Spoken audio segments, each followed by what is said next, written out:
Good day, everyone. We are Group 1, and for today, we will be tackling about the Inca Empire. The Inca Empire, also known as Tawantinsuyu or Land of the Four Quarters, was the largest civilization in the Americas before European conquest. Emerging in the Andes Mountains during the 15th century, the Incas established a vast empire that stretched across present-day Peru, Ecuador, Bolivia, Chile, and Argentina. Despite lacking the wheel, iron tools, or a written alphabet, the Incas created one of the most organized societies in history. They built extensive road networks, engineered advanced farming terraces, developed unique communication systems, and constructed cities like Machu Picchu that continue to inspire all today. Guided by a strong central government and a culture deeply connected to nature and religion, the Inca Empire thrived as a powerful force of innovation, unity, and resilience in the ancient world. Today, I will discuss about the astronomy in Inca Empire. Alam natin na astronomy or pag-aaral ng araw, buwan at mga bituin ay mahalaga sa mga sinaunang kabiasnan. Para sa Inca Empire, napakalaga nito lalo na sa kanilang kultura at agriculture. The Incas had great knowledge of astronomy. Gumawa sila ng sun temples at observatories tulad ng Machu Picchu at Pisach para pag-aralan ang galaw ng araw, buwan at mga planeta. Dahil dito, natutukoy nila ang tamang panahon ng pagtatanim at pag-ani. Isa sa pinakamalagang structure ay ang sun temples, na nagsisilbing observatories para sa mga priest na nagbabantay ng movement ng araw at buwan. Bukod dito, pinag-aralan din ng Inca ang mga bituin at ginawa nila itong constellations. May dalawang klase ito. Una, ang star figures na parang connect the dots at bumubuo ng hayop, Diyos at bayani.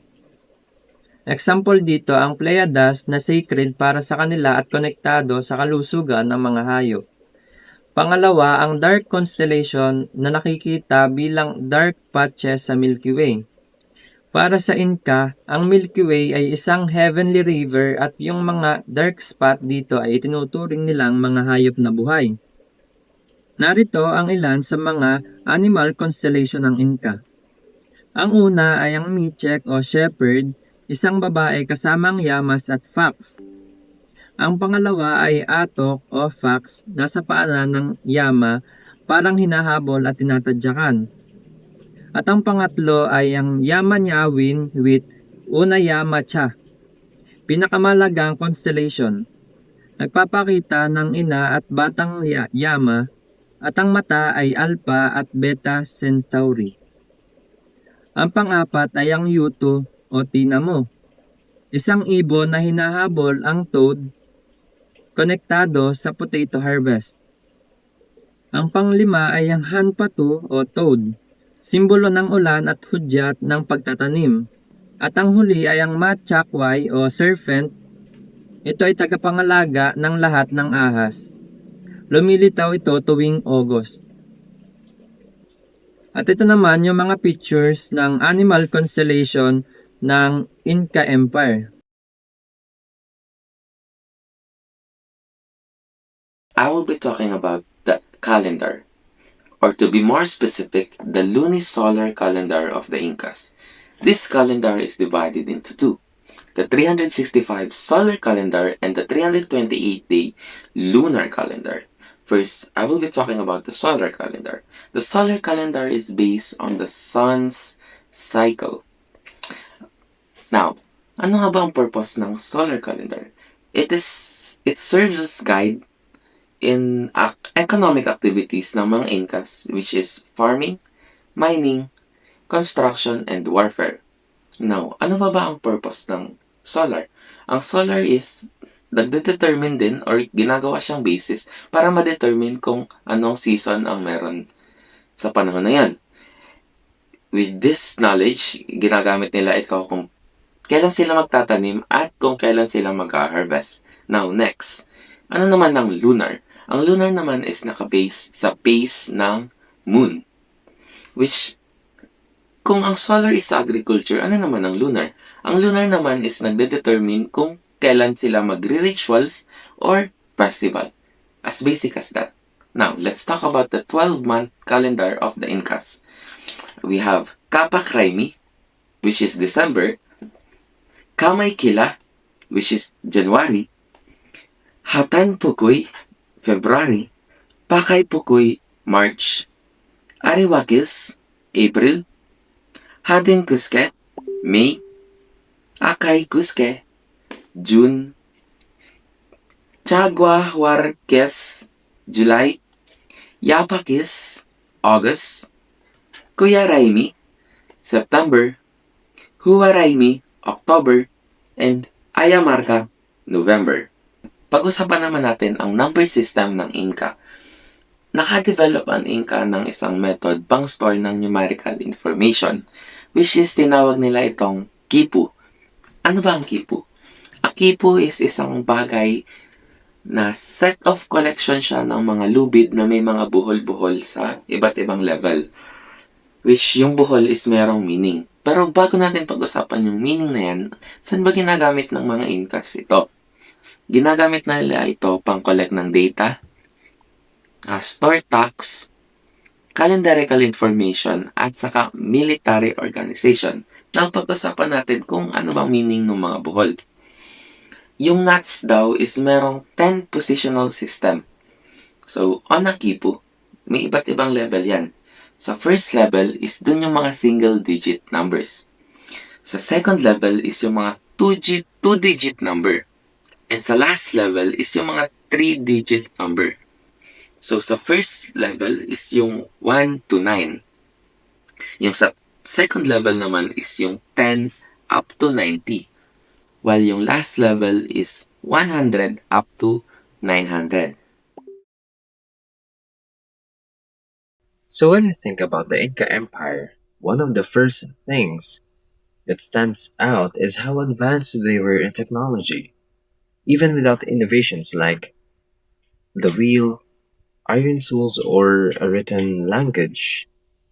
The Incas relied on human labor, creativity, and organization to build one of the most impressive civilizations in history. One of the key systems that made all of this possible was the Mita system. Mita means turn, and it was a mandatory public service where every Inca citizen from age of 15 up to 50 had to work for the government for part of the year. Instead of being paid with money, they were provided with food, clothing, and medical care. Through the Mita system, thousands of laborers helped construct highways, temples, bridges, terraces, and even served as soldiers and messengers. This system was fair in the Inca Empire, but when the Spanish arrived, they twisted it into forced labor, especially in mining, which eventually harmed the indigenous people. One of the greatest achievements of this labor system was the Inca road network.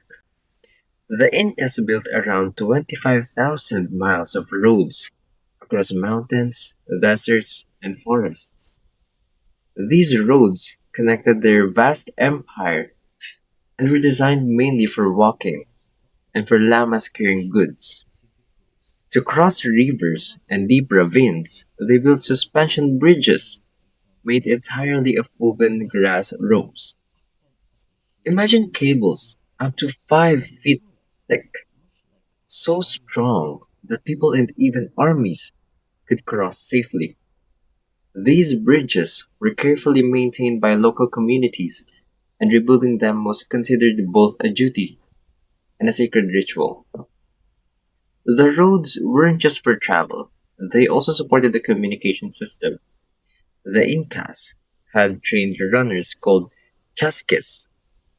These messengers ran in relays across the empire, carrying messages, food, or even sacred objects. Through this system, information could travel up to 240 kilometers in just one day, which was incredibly fast for their time. And of course, we can't forget Machu Picchu, their most famous architectural masterpiece. Built high in the Andes, it was a royal estate and a sacred site. What makes Machu Picchu so fascinating is the construction called ashlar. It was a method where stones were cut so precisely that they fit together without any mortar. This technique made their buildings resistant to earthquakes. Their trapezoidal doors, rounded corners, and terraces were all carefully designed to survive in a seismic, mountainous environment. The Incas' technology wasn't just about survival, it was about creating a harmony between human life, nature, and their gods. Their roads, bridges, and cities weren't random structures, they were designed with purpose, community, and resilience in mind.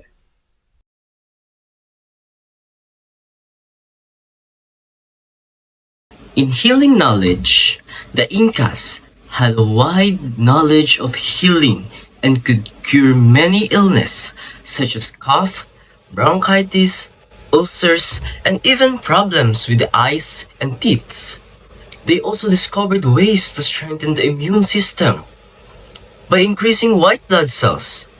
Most of their cures came from plants like coca leaves, wild tobacco, chica, and maize beer, which they used as anesthetics or painkillers.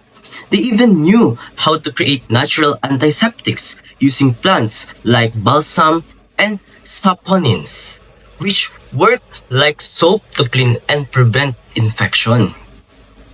Second, surgery and trepanation. One of the most impressive achievements of Inca medicine was their skill in surgery. They were able to perform amputations and treat severe head injuries. Their most famous practice was trepanation, where they drilled or scraped holes in the skull to treat injuries or conditions like epilepsy. At first, the survival rate was really low.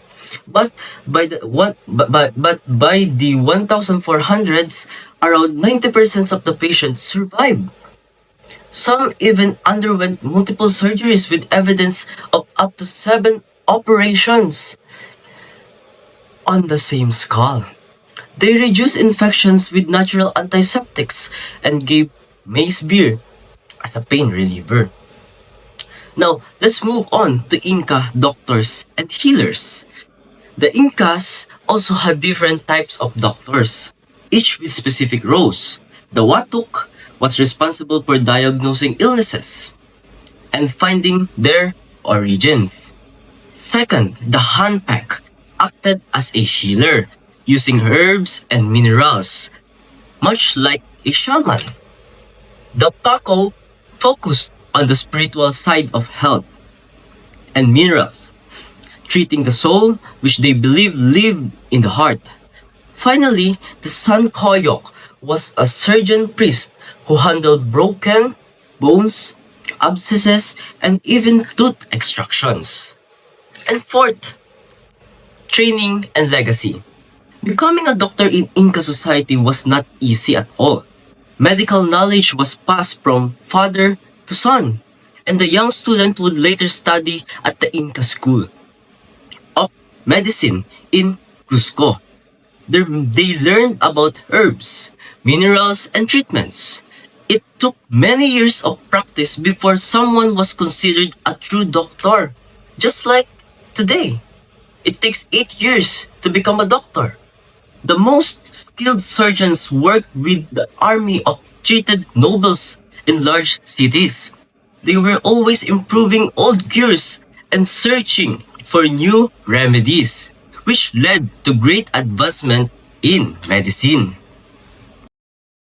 The Incas adapt and work in harmony with land in the snow-capped high peaks of Andes. They invented extensive agricultural and irrigation systems which inspire the modern farming technique through the globe. terrace farming is to cultivate crops like potatoes, maize on steep mountainous terrain, preventing soil erosion and optimizing water usage. Aqueducts. It is a channeled water systems that were primarily used to irrigate their lands and bring fresh water from collecting water coming from mountains. Farming tools such as chakitakla, rokana, waktana are invented by the Incas. Let's talk about chakitakla. Chakitakla is used to produce a groove aiding plowing, sowing, and building. Rokana removes weeds and plant small seeds. Waktana is to break up the soil. Preserving and storing foods. The Inca invented a brand new system of food storage. It is called freeze drying. The process is kakalat nila yung patatas sa mga bato. Then, apakan nila to para matanggal ang moisture or ang katas. Pangalawa, sa gabi, papalamigin nila to. Tapos pag umaraw, sa kanila ibibilad para matanggal ang ice crystals. Storing food. The storage system maintained stored food to last 3 to 7 years. Warehouses called kulga or kulga were scattered throughout the empire. So, there are three reasons for the fall of the Inca Empire. The Inca Empire fell due to deadly European diseases, a civil war between rival heirs, and the Spanish conquest led by Francisco Pizarro. First, let me discuss the spread of diseases. Smallpox and influenza killed up to 90% of the Inca population, including rulers. These weakened farming, communication, and stability, leaving the empire vulnerable before the Spaniards even attack. The Civil War. After Huayna Capac's death from smallpox, his sons Huascar and Atahualpa fought for power. Atahualpa won in 1532, but years of war left the empire divided and weak. And the last reason is the conquest. In 1532, Pizarro captured Atahualpa and executed him despite a huge ransom. The Spaniards soon took Cusco, installed a puppet ruler, and crushed resistance, ending the Inca Empire. Thank you all for watching this here video.